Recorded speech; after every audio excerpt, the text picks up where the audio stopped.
There was a time when this question sounded theoretical. The United States has the most powerful navy in human history.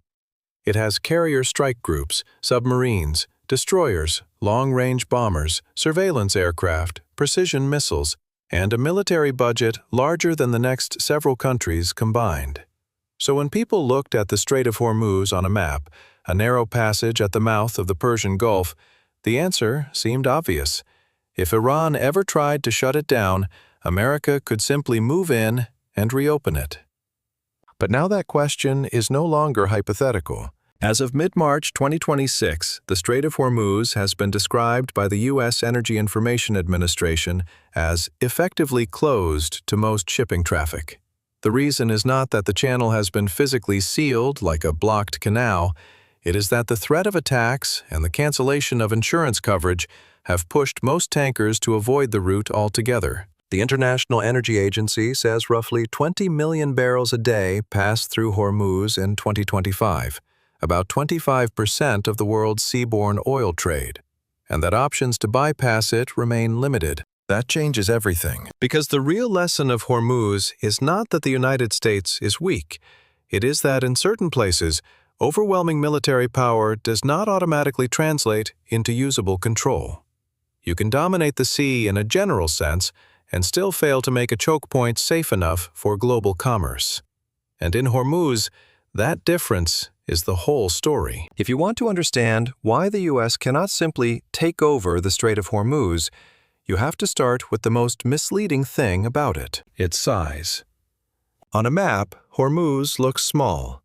At first glance, that should make it easier to control. But in reality, narrow water favors the defender, especially a defender sitting on the coastline with missiles, drones, small boats, mines, and the ability to choose the time and place of attack. And this is not just theory anymore.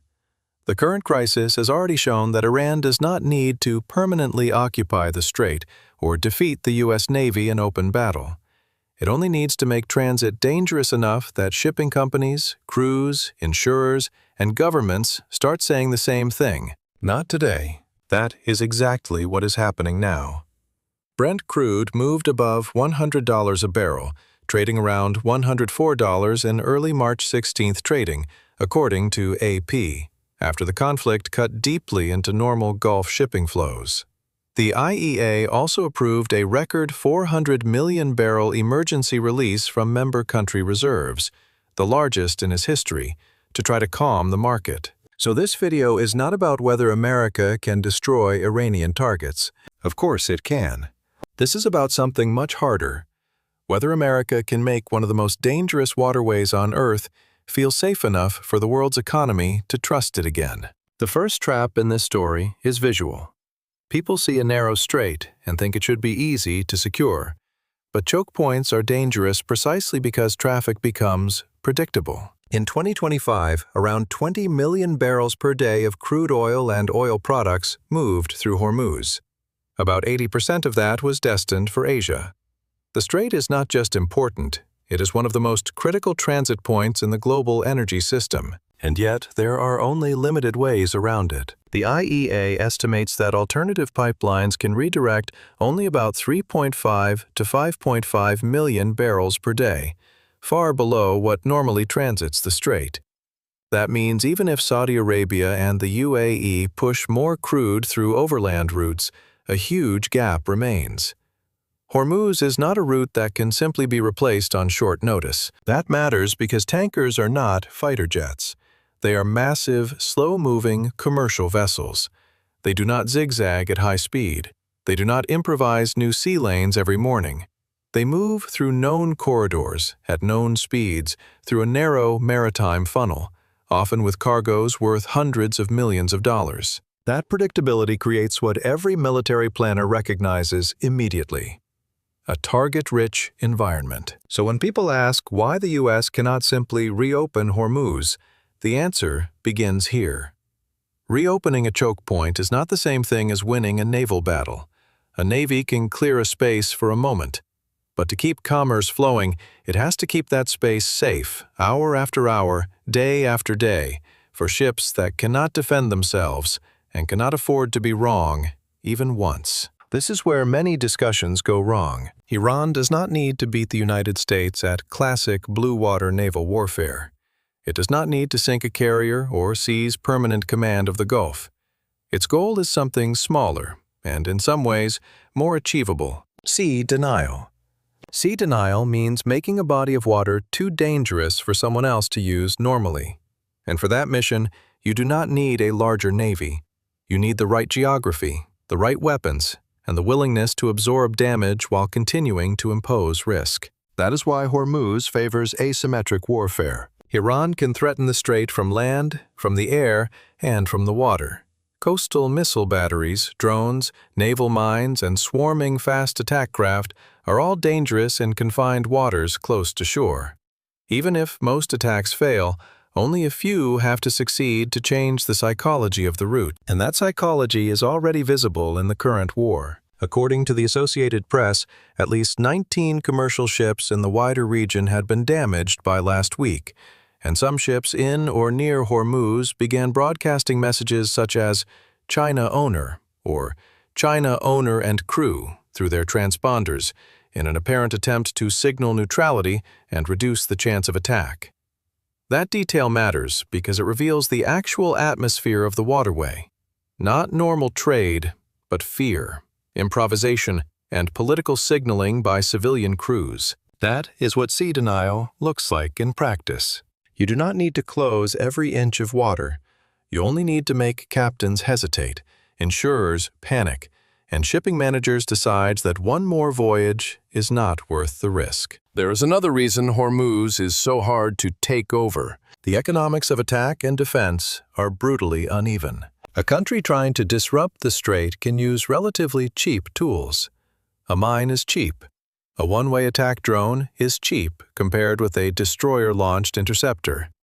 A small, fast boat is cheap compared with the cost of maintaining constant naval patrols, layered air defense, airborne surveillance, electronic warfare support, search and rescue readiness, and mine countermeasures. The defender pays for everything. The attacker pays only for enough pressure to keep doubt alive. That is why even the strongest navy can find itself in a strategically awkward position.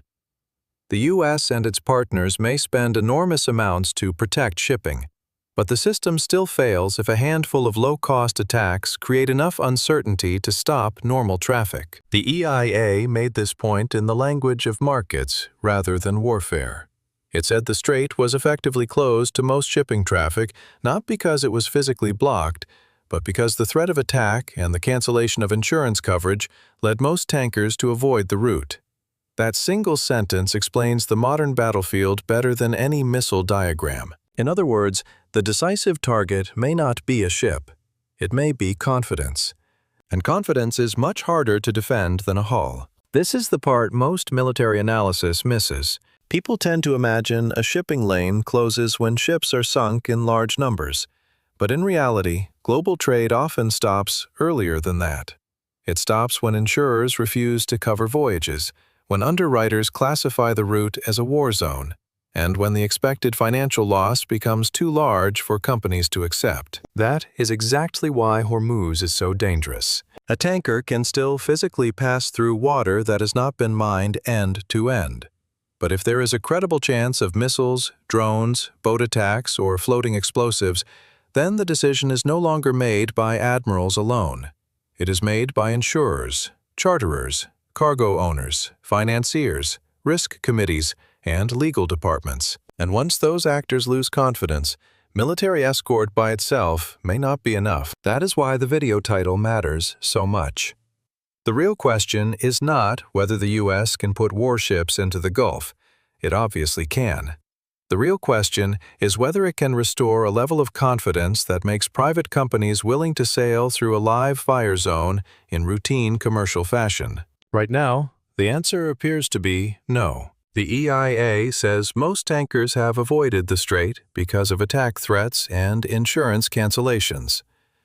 AP reports that Brent remained above $100, around $104 in early Monday trading, reflecting exactly that breakdown in confidence. So when people say, the U.S. should just reopen it, They are imagining a military solution to a military problem. But Hormuz is not only a military problem. It is a military problem that becomes a commercial problem, which becomes an insurance problem, which becomes an energy problem, which becomes a political problem. And by the time all of that is happening at once, reopening the strait is far more complicated than sending in a few more ships. If this were only a thought experiment, people could still argue about it. But the events of March 2026 have turned the argument into a real-world case study. The conflict that the U.S. and Israeli strikes on Iran on February 28th has already produced exactly the kind of disruption that analysts long warned about. AP reports that Iran has effectively stopped much of the shipping traffic through Hormuz, while also attacking regional infrastructure and Gulf targets. The same AP reporting says President Trump has asked about 7 countries to help police the strait, but those appeals had produced no firm commitments. That matters because if reopening Hormuz were easy, coalition politics would not look like this. Instead, the world is hesitating. Japan's government said it had no plans to send warships under current safety conditions, even though Japan is highly exposed to Middle Eastern oil flows. Australia also declined to send ships. Britain discussed possible contributions, including mine-hunting drones, but even there the emphasis has been caution. The Guardian reported that France, Japan, Australia, and the UK had all avoided firm commitments to dispatch ships into the strait. This is a crucial point. If even major U.S. partners are reluctant to send naval assets into the area, despite the global stakes, that tells you something about the military and political risk environment. And if the coalition itself is hesitant, commercial shipping is going to be even more hesitant. The gap between battlefield power and economic normality is now visible to everyone. America can strike targets. America can deploy warships. America can pressure allies. But that still does not mean the world's merchant fleet will suddenly behave as though Hormuz is safe. There is another reason the U.S. cannot simply take over Hormuz. The most serious threats do not all sit conveniently on the water. To make the strait reliably usable again, the U.S. would need more than escorts. It would likely need a sustained suppression campaign against missile launchers, drone launch sites, mine-laying assets, small boat bases, coastal surveillance networks, logistics depots, and command nodes tied to attacks on shipping. And many of those threats are land-based, mobile, concealed, and replaceable. That means reopening Hormuz is not just a naval mission. It quickly becomes a broader air and missile campaign with intelligence requirements, escalation risks, and the possibility of striking targets deeper into Iranian territory or against Iran-linked assets around the region. The current war has already shown how quickly that can spread. AP reported Iranian strikes against Gulf Arab energy infrastructure and a drone hit near Dubai International Airport that forced a temporary shutdown. Saudi Arabia said it intercepted large waves of drones aimed at its eastern region. This is exactly the regional spillover problem planners fear.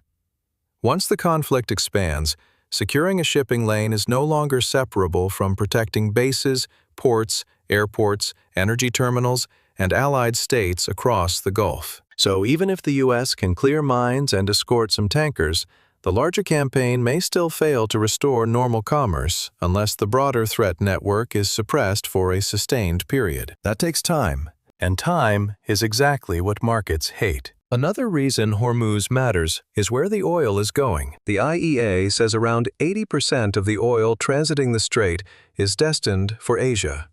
China and India together received 44% of the crude exports passing through Hormuz in 2025. Japan and Korea are also highly exposed. That means the biggest direct energy shock is not necessarily borne first by the United States. It is borne by Asian importers, refiners, manufacturers, utilities, and consumers. And it is not only oil. The IEA says about 93% of Qatar's LNG exports and 96% of the UAE's LNG exports transit the strait, representing about 19% of global LNG trade. It also warns there are no meaningful alternative routes to bring most of that Qatari LNG to global markets. That means Hormuz is not just an oil choke point. It is a gas choke point too. So when the strait seizes up, the consequences travel far beyond tanker owners. They hit electricity markets, fertilizer, manufacturing, inflation, shipping schedules, airline fuel, and the broader psychology of global trade. This is why the current crisis triggered an emergency IEA release of 400 million barrels from strategic reserves.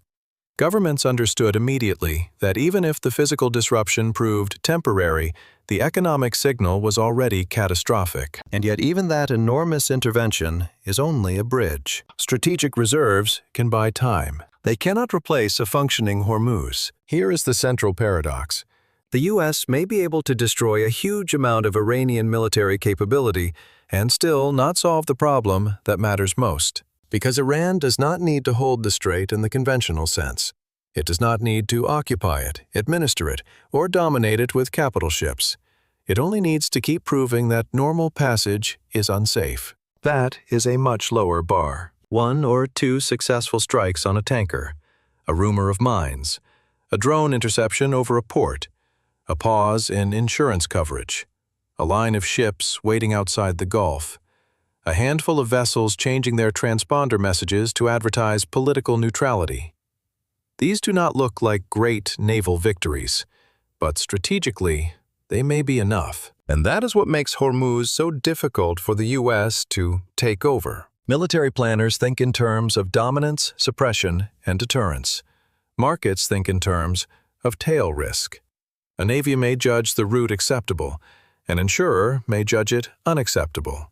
And if the insurer wins that argument, the ships stay out. That is not a technical defeat for the United States, but it is still a real strategic failure. If Washington truly wanted to make Hormuz feel open again, it would need to do several things at once. It would need to maintain persistent surveillance across the Gulf and the Iranian littoral. It would need to protect tankers and mine-clearing operations. It would need to suppress drone and missile threats near the coast. It would need to reassure insurers and ship owners that a transit window was genuinely credible. It would need regional political support. And it would need to do all of this long enough that commercial traffic resumes not once, but routinely. That is not a simple naval operation. That is an extended multinational military economic stabilization campaign under wartime conditions, which is exactly why it is proving so difficult in reality. The AP and Guardian reporting from the past few days shows a U.S. administration pressuring allies to join a coalition,